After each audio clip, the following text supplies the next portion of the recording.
Muy buenas tardes. Antes de iniciar este debate, se les recuerda al auditorio, a los participantes y a todos los que integramos este debate que por favor mantengan su celular en modo vibrador o de preferencia apagados. Bueno, el honorable jurado que nos va a evaluar este debate es presidido por la licenciada Irene Espigno, el licenciado José Ángel Rodríguez y el licenciado Pedro García Montañez. El equipo a favor es el 277 y el equipo en contra es el 357.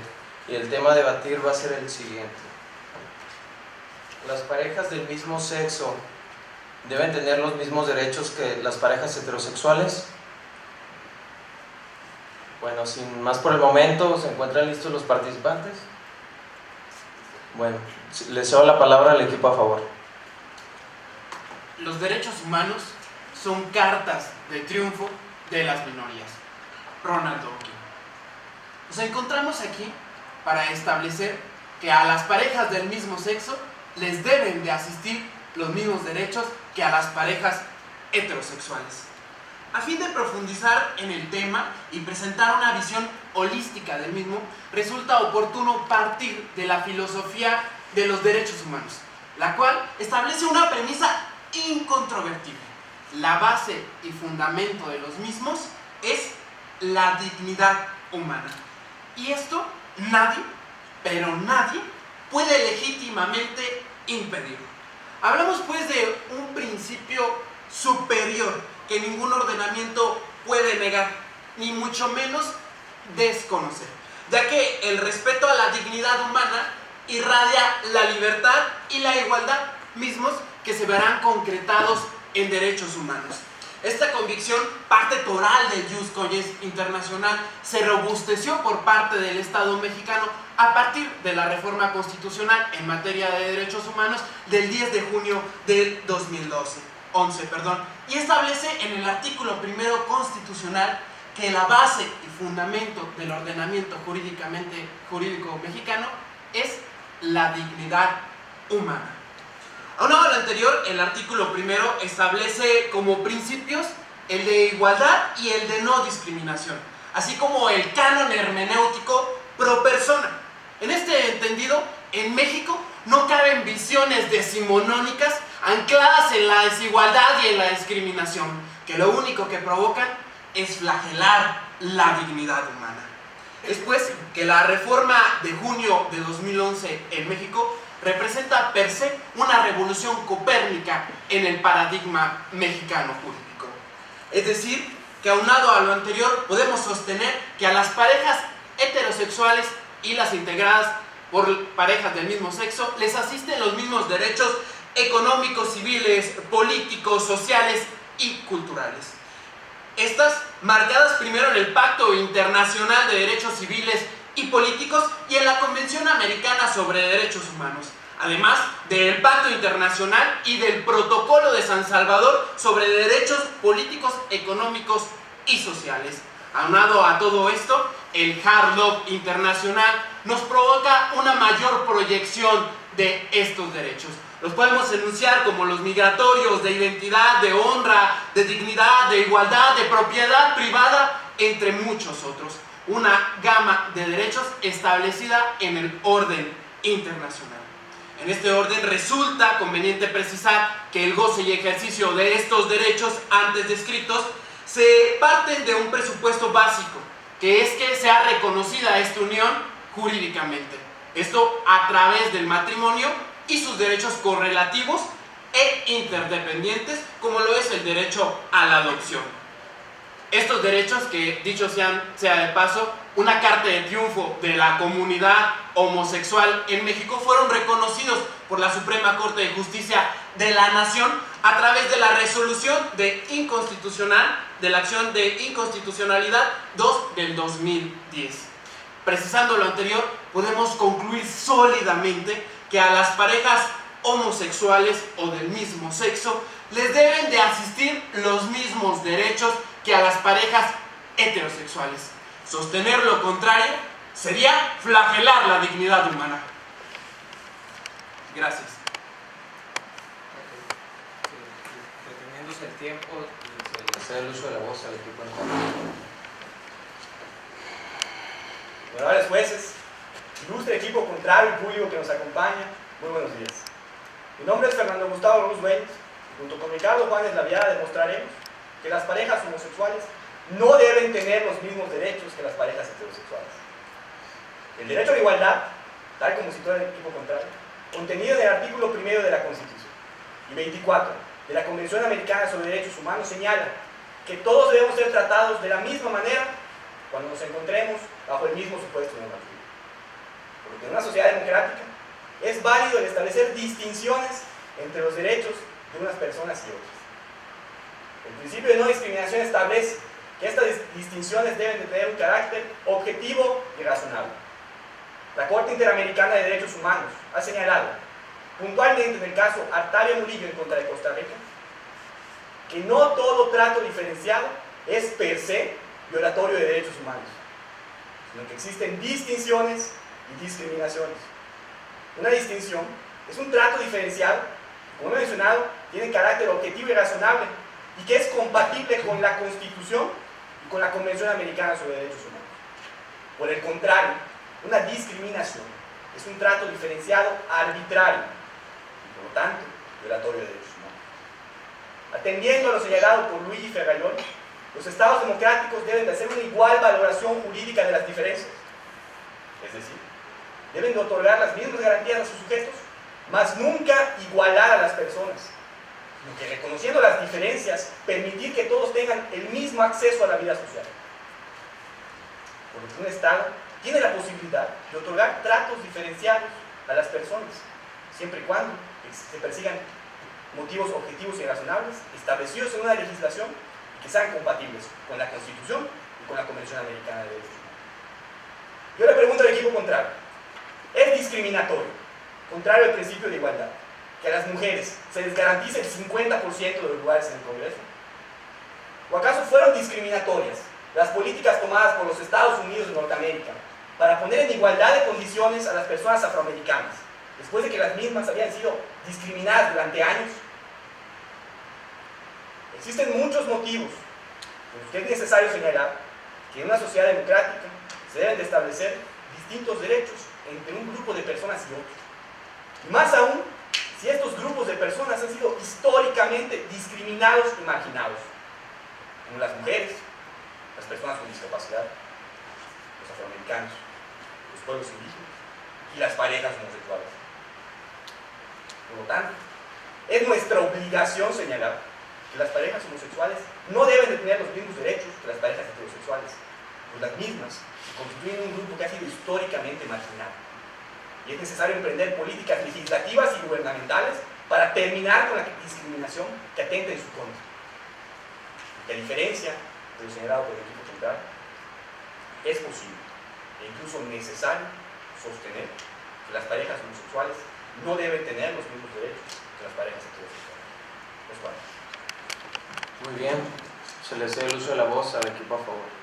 Gracias, señor moderador. En primer término, me gustaría evidenciar que la postura de la contraparte no se pronuncia acerca de los derechos en concreto de parejas tanto heterosexuales como del mismo sexo. A traer a colación que el tema central es precisamente los derechos que asisten en concreto, y hacer referencia a recordar que este equipo en su introducción hizo precisamente un detalle específico de los derechos que le asisten a las personas homoparentales. Habiendo precisado lo anterior, replicamos algunos puntos de la contraparte. Primero, la contraparte señala que es válido distinguir a las personas cuando se encuentran en distintos supuestos normativos, lo cual es correcto, coincidimos. Sin embargo, hay que ser claros y precisos, que esta distinción se pronuncia y radica en la orientación sexual de las personas, como si fuera la orientación sexual algo negativo. La Suprema Corte de Justicia de la Nación, en la resolución de la acción de inconstitucionalidad 2 del 2010, en su párrafo 338, señala que resultaría totalmente contrario al primero constitucional sujetar a todo un grupo de personas y a una colectividad a que demostraran y comprobaran su aptitud para solicitar adopción en función de su orientación sexual, lo cual es sin duda discriminatorio. La contraparte cita a Luigi Ferrajoli, el cual se centra en el materia penal y no es el tema en comento. Sin embargo, el citado autor no sirve para hacer referencia a la precursión del garantismo.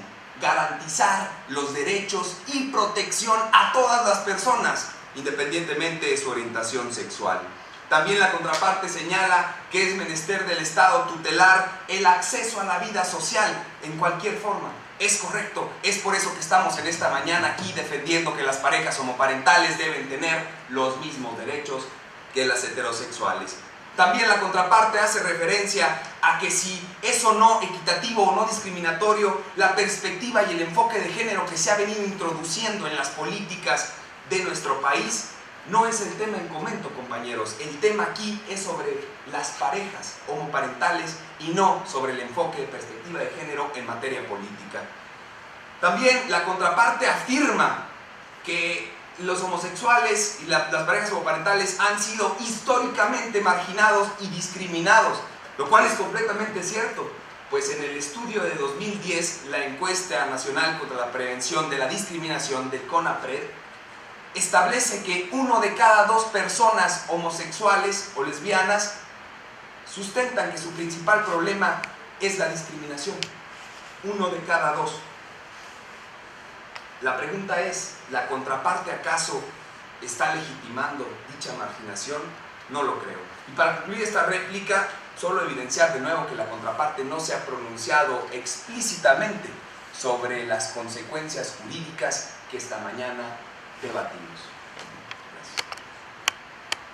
Se le cede la palabra al equipo en contra. Primeramente nos congratulamos que el equipo contrario reconozca una situación de discriminación que tiene que ser atendida de manera especial a través de diferentes derechos y diferentes protecciones al grupo vulnerable que se constituyen las parejas del mismo sexo. De igual forma, tendremos que puntualizar que el principio de igualdad y no discriminación no implica de ninguna manera que todos tengamos que tener exactamente los mismos derechos. A un hombre de 25 años, por ejemplo, no le serán aplicables los derechos consagrados en la Convención Belém do Pará, puesto que dicha convención protege a la mujer de la violencia y el hombre de 25 años no es una mujer. Tampoco le será aplicable el criterio interpretativo de interés superior del niño, puesto que no es un niño. Y no se estará discriminando a este hombre, sino únicamente se estará haciendo una distinción de sus derechos internacionalmente permitida. El artículo 17 de la Convención Americana sobre los Derechos Humanos establece puntualmente que el matrimonio es una figura consagrada para un hombre y para una mujer. Incluso haciendo una interpretación textual, sistemática y teleológica de acuerdo a las reglas de interpretación del artículo 31 de la Convención de Viena sobre el derecho a los tratados, únicamente llegamos a la conclusión que textualmente señala que es para un hombre y para una mujer.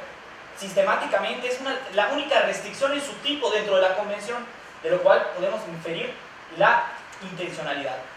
Y teleológicamente, atendiendo al momento histórico concreto en el cual se redactó y signó la Convención, nos damos cuenta que únicamente se tenía el concepto tradicional de matrimonio. En consecuencia, el matrimonio, en términos internacionales, únicamente tutela el modelo tradicional de familia. Este no será, y todo lo que no sea el modelo tradicional de familia no comprenderá la figura del matrimonio. Esto no significa que las parejas del mismo sexo no se puedan unir como pareja y ser reconocidos legalmente. Simplemente tendrá que ser a través de diferentes figuras jurídicas que regulen especialmente sus diferencias. Otro derecho que es objetivo y razonable diferenciarlo es la presunción de filiación parental. Por ejemplo, en una pareja, en un matrimonio, si la mujer se embaraza y da a luz un hijo, el esposo puede acudir al registro civil y registrar a ese niño como suyo, sin necesidad de hacer una prueba de ADN, sin necesidad de presentar testigos. Y eso precisamente por las características especiales que reviste la figura del matrimonio entre un hombre y una mujer. Sería ilógico otorgarle este derecho a las parejas del mismo sexo. En consecuencia, tendrán que tener una manera diferente de hacer dichos reconocimientos. El Tribunal Europeo de Derechos Humanos, en diversos casos, específicamente igual en el caso Schalke-Koff en contra de Austria, estableció que el matrimonio es una institución con profundas connotaciones sociales y culturales. y que variará dependiendo de sociedad en sociedad, por lo que debe ser regulado atendiendo a la realidad de cada sociedad. En dicho caso, el Tribunal Europeo estableció que existía un margen de apreciación con respecto a la figura del matrimonio, lo cual significa que el Estado tendrá que regular dicha institución jurídica de acuerdo a su realidad, puesto que existen diferencias objetivas y razonables que justifican un trato diferenciado de derecho. Si el Tribunal Europeo de Derechos Humanos, que regula una sociedad mucho más progresista y menos discriminatoria que la americana, ya ha establecido que existen diferencias tanto objetivas como razonables para hacer una diferenciación con respecto al derecho del matrimonio, mucho más aún en una sociedad como la nuestra, en la cual existe mayor discriminación y un concepto mucho más tradicionalista de la familia. En consecuencia, las parejas del mismo sexo deben tener diferentes derechos en primer lugar porque existen figuras jurídicas que han sido reconocidas internacionalmente por organismos protectores de derechos humanos, como la presunción de filiación parental y el matrimonio, para ser reservadas para las parejas heterosexuales. Y en segundo término, puesto que son un grupo vulnerable que necesita una especial y diferente protección de la ley.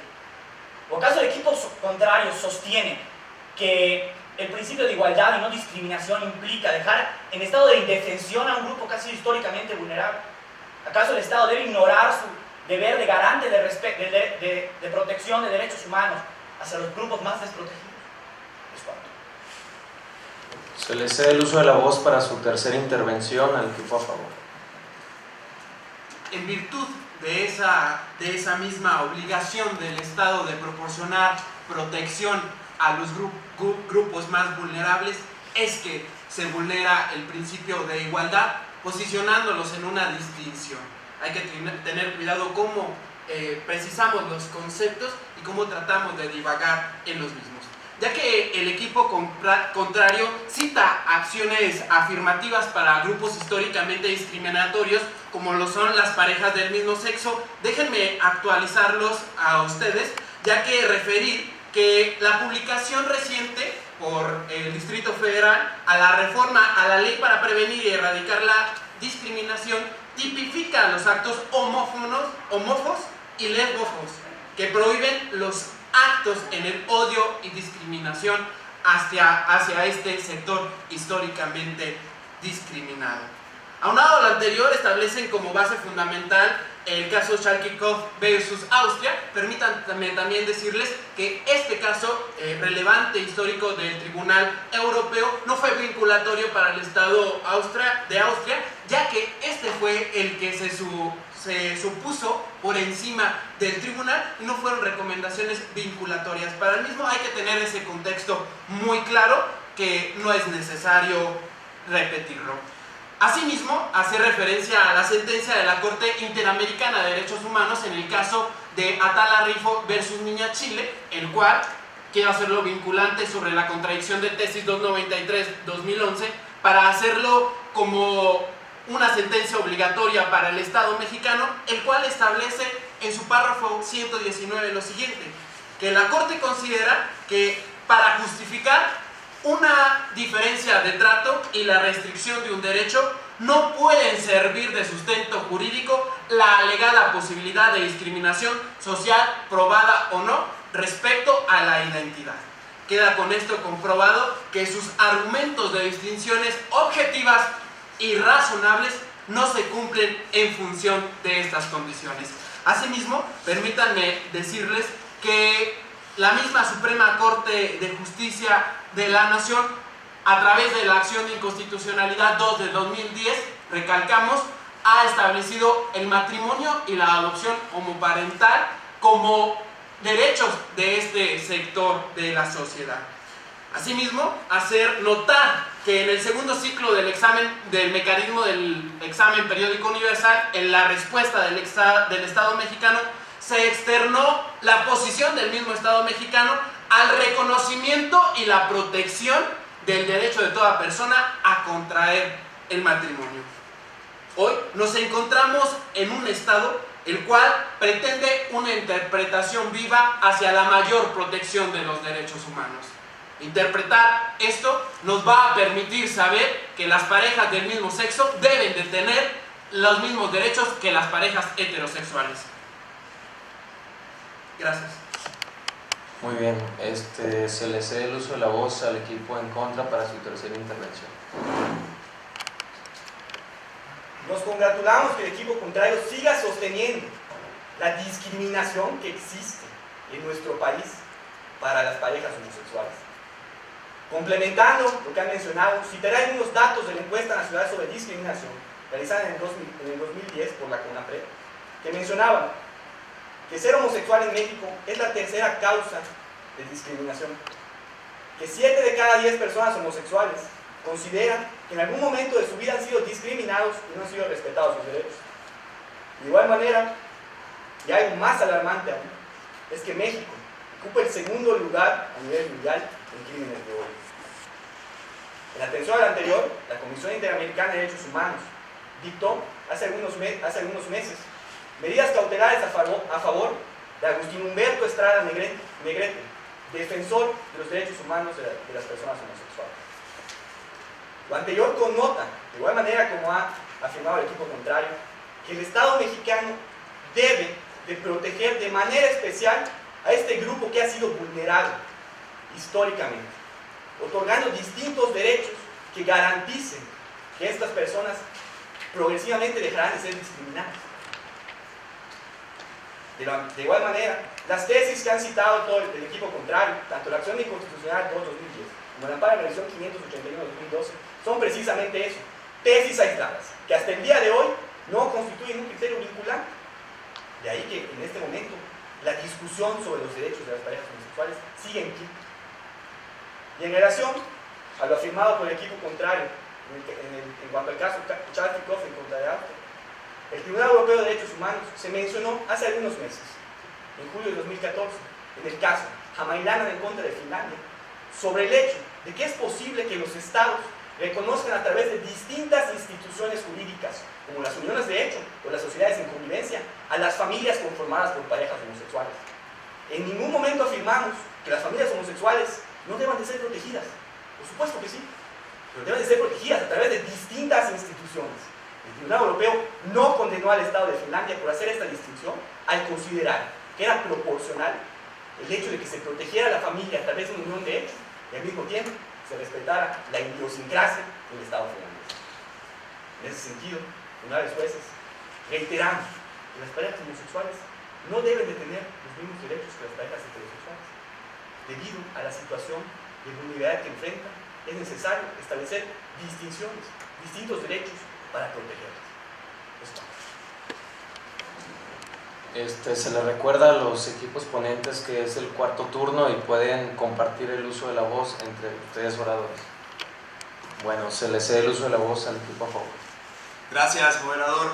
La mejor manera de atender la real discriminación que sufren las personas del mismo sexo es precisamente reconocer la protección más amplia, al igual que a las parejas heterosexuales. Debo referir que los parámetros que la contraparte utiliza sobre la discriminación o distinción son parámetros distintos al tema en comento. Parámetros de grupos vulnerables como las mujeres, como los niños, como el tema de la violencia. No, señores, el tema en discusión hoy en esta mesa es sobre las parejas homosexuales y que deben de tener los mismos derechos que las heterosexuales. También la contraparte refiere que el fin, la teleología del matrimonio es precisamente la procreación y que las parejas homoparentales no entran en este supuesto. Déjeme contrarreplicar, compañero, diciendo que es precisamente la Suprema Corte de Justicia de la Nación la que establece en la resolución, no tesis aislada, resolución de la acción de inconstitucionalidad de 2 del 2010, en que establece que el matrimonio entre personas del mismo sexo es legal y es legítimo, y que además es obligación de la República Mexicana reconocer en todas las entidades federativas los matrimonios que se celebren en las entidades que lo consagren como tal. Sabiendo pues que la Suprema Corte de Justicia de la Nación, el órgano encargado de dictar el rumbo de los criterios jurisdiccionales dentro del país, es que podemos sostener que es legítimo y es válido el matrimonio y que su fin no es la procreación. Además, aunado a esto, hay que resaltar el posicionamiento oficial del Estado mexicano, del cual ustedes son ciudadanos, el cual se pronuncia diciendo que el Estado mexicano reconoce y protege el derecho fundamental a toda persona a contraer matrimonio y a fundar una familia. Y en base a lo que dicen ustedes de que cualquier forma de matrimonio distinta a lo que es el estándar tradicional históricamente reconocido, también el Estado mexicano se pronuncia y dice que no obstante no existe norma internacional que especifique y defina las características que deban ostentar una familia. Habiendo precisado lo anterior y alegando la contraparte que la realidad social no es congruente con regular el matrimonio, pues es precisamente que en el 2011, a partir de la reforma constitucional, se ha creado una nueva época jurídica, una nueva realidad social en la que impera el principio pro persona y la protección más amplia de las personas. En el presente debate, este equipo ha planteado una visión integral del tema con argumentos jurídicos, culturales y sociales que han permitido fortalecer nuestra postura, haciéndola lógica y sostenida. Ha quedado claro que en un Estado democrático como el que nos encontramos no es legítimo menoscabar la dignidad de las personas partiendo de fobias ancladas en discriminación y en desigualdad. México reconoce y protege el derecho fundamental de toda persona a contraer matrimonio y a fundar una familia. Asimismo, hemos puesto especial énfasis en la resolución de la Acción Inconstitucional 2 de 2010, soportada en la sentencia de la Corte Interamericana de Derechos Humanos en el caso Atala Rifo y Niñas contra el Estado de Chile, los cuales dichos criterios jurisdiccionales, tanto nacionales como internacionales, reconocen la legitimidad y la legalidad de la unión, el matrimonio y de la adopción por personas del mismo sexo.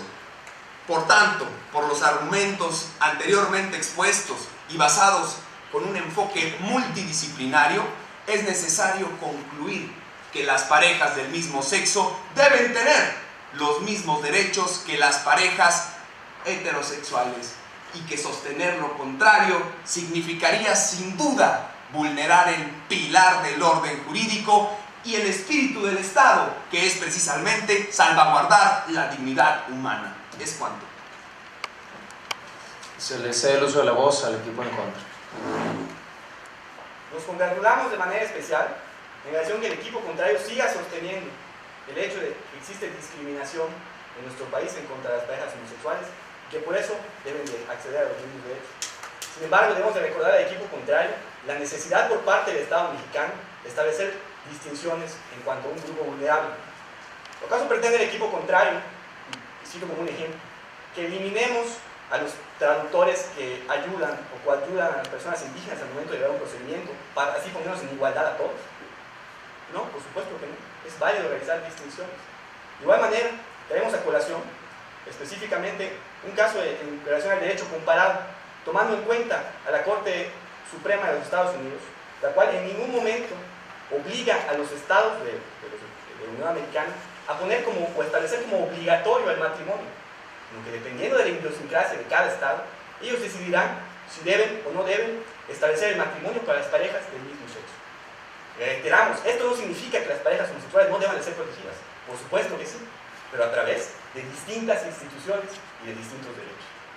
De igual manera traemos a colación un ejemplo de lo que sucedió en Francia en el año 2003, cuando a partir que se discutía en la Cámara de Representantes francesa, se discutía sobre la homologación del matrimonio homosexual al matrimonio heterosexual, los crímenes homófobos aumentaron en ese país en un 78%,